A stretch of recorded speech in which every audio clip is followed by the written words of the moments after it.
थके हुए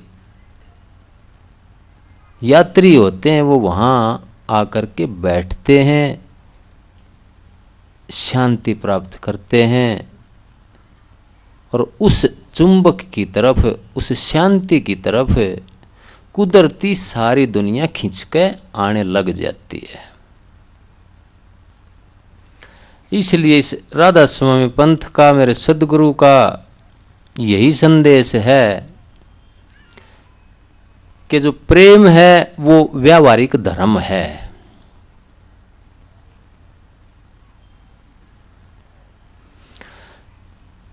इसके साथ पवित्र विचार, अगर प्रेम है, सच्चा प्रेम है, तो पवित्र विचार तो आए जाएगा।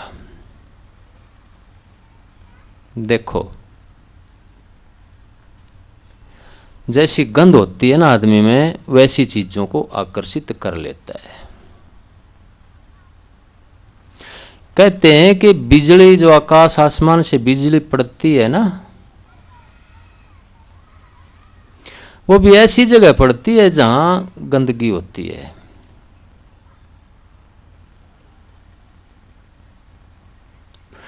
अगर हम गंदे विचार में रहेंगे तो गंदी रूह कह लो, गंदी धार कह लो, कुदरती हमारे पास खिंच के हमारे चारों तरफ गंदा विचार, गंदे आदमी।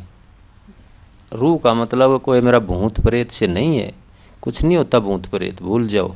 लूट लिए तुम इन चीजें भका भका कने, गंडे परा परा कने लूट लिए हो। भूत उस आदमी को दिखेंगे जिसके विचार में भूत आ गया।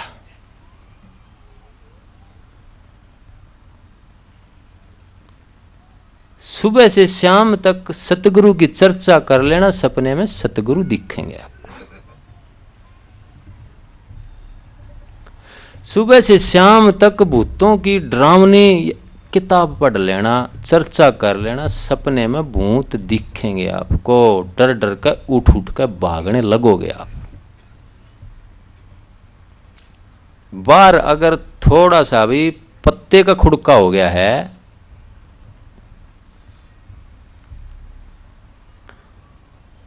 हवा से पत्ते की भी आवाज आ गई तो डर जाएंगे, कभी कुछ आ गया हो। आजकल धर्म के नाम पर ठगी इतनी चल रही है कि पूछो मत।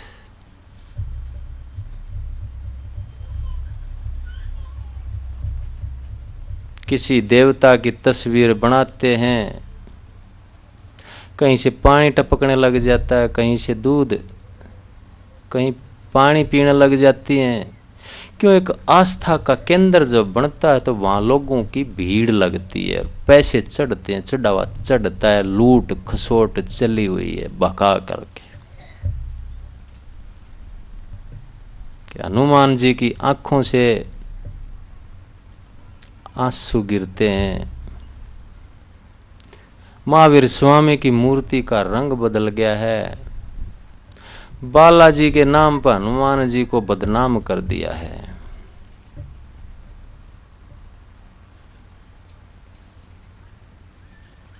कौन समझाओ इन बातों को? इसलिए मैं कहता हूं, अंतर में जाओगे तो ये बात समझ में आएंगी, नहीं तो मेरी बात समझ में आंदी नहीं। सतगुरु की भी इज्जत वो आदमी करेगा जो अंतर में सतगुरु के दर्शन या अंतर में ध्यान में जाएगा। नहीं तो आदमी शब्दों से इज्जत दिखाए जाएगा, दिल से इज्जत नहीं कर सकता है। मेरे सतगुरु कहते थे ये बात।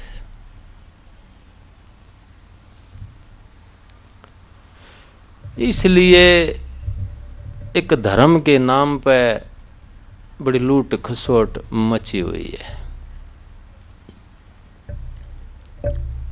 मेरे सतगुरु करते थे, आ जाती थी बेबे, आ जाती, ज्यादा भूत प्रेत का सौदा बाणा में ज्यादा होता है या बच्चों में ज्यादा होता है, क्योंकि कमजोर दिल की होती हैं, जल्दी डर जाता है जो आदमी। ये भूत प्रेत उनका है, या ठाली आदमी हो, ये भूत प्रेत उनके अंदर आते हैं। विचार खाली दिमाग शैतान का घर। काम नहीं हो, खाली घर हो, ये भूत प्रेत वहाँ आते हैं। फिर पशु भी सूखने लग जाते हैं, दूध उनके भी गंडे बांधने लग जाते हैं। करे हुए हैं मैंने ये काम, इसलिए मैं बताता हूँ, हमारे घर में ओए ओढ़े इसलिए मैं बताता हूँ। बचा दिया मेरा मालिक, कुल मालिक। मैं कहता हूँ मेरे पास तुम आते हो कि जो अपने दुख लेकर के आए हो मेरी तरफ फेंक जाना, मेरी तरफ फूक मार देना, थारे दुख मेरे पास आ जाएंगे सारे। मांगता हूं मैं थारे सारा के जितने आए हुए हो या सारी दुनिया ना भी आ रही अड़े, मेरी प्रार्थना है मेरे मालिक से, मेरे सतगुरु से कि सारी दुनिया के दुख मन दे दो। क्यों? मैं बड़ा खराब सा आदमी हूं।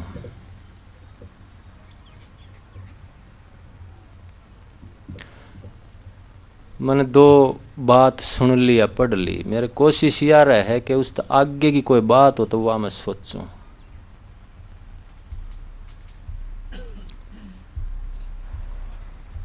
मेरे सतगुरु प्रार्थना करया करते थे मालिक से कि हे मालिक मेरा गुरु कदे बीमार नहीं होए,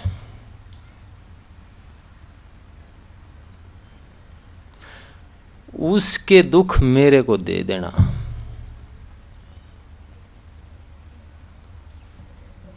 उनकी यह बात सुनी तो हम भी प्रार्थना करने लगे कि मेरे मालिक मेरे सतगुरु का कोई दुख हो तो मारे को दे देना। वो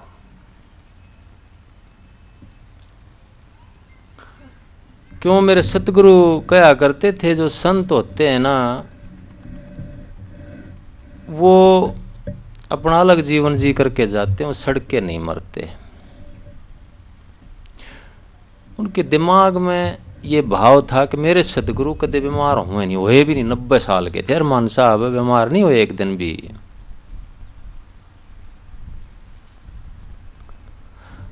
और फकीर चंद जी महाराज ऐसे थे कि वो कहा करते कि मैं राधा स्वामी धाम से आया हूं, मैं कुल मालिक हूं। फिर अरमान साहब पूछते थे तू महीने की 300 से 500 600 रुपए की दवाई क्यों खाता है? फिर मैं 90 साल का 88 साल का हो गया हूं, 90 साल के होकर शरीर छोड़ दिया था उनने, कि आज तक मैं बीमार नहीं होया। एक बार हैजा हो गया था, उसमें मर गए थे अरमान साहब। तो मरे मरे को शिवव्रतलाल जी महाराज के पास लेकर के गए थे। तो वहाँ उनको होश आया तो शिवव्रतलाल जी कहने लगे कि तू कहाँ आ गया भाई, तेने तो बहुत काम करना है, तू जा अपने घर। तो एक बार कहते हैं हैजा हुआ था उनको। तो मेरे सतगुरु प्रार्थना करते थे कि मेरे गुरु कदे बीमार ना हो। मैं तो ये भी नहीं कहता तुम मेरे लिए प्रार्थना करो, मैं तो ये कहता हूं थारे दुख मने दे के जाओ और सोचो कि थारे दुख मने ले लिए, ये सोच के जाना था।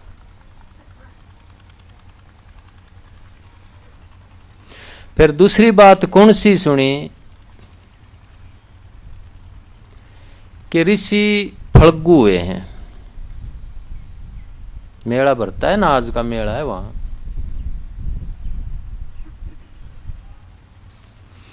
तो वो तपस्या कर रहे थे तो विष्णु भगवान प्रकट हुए। वो कहने लगे कि वरदान मांगो।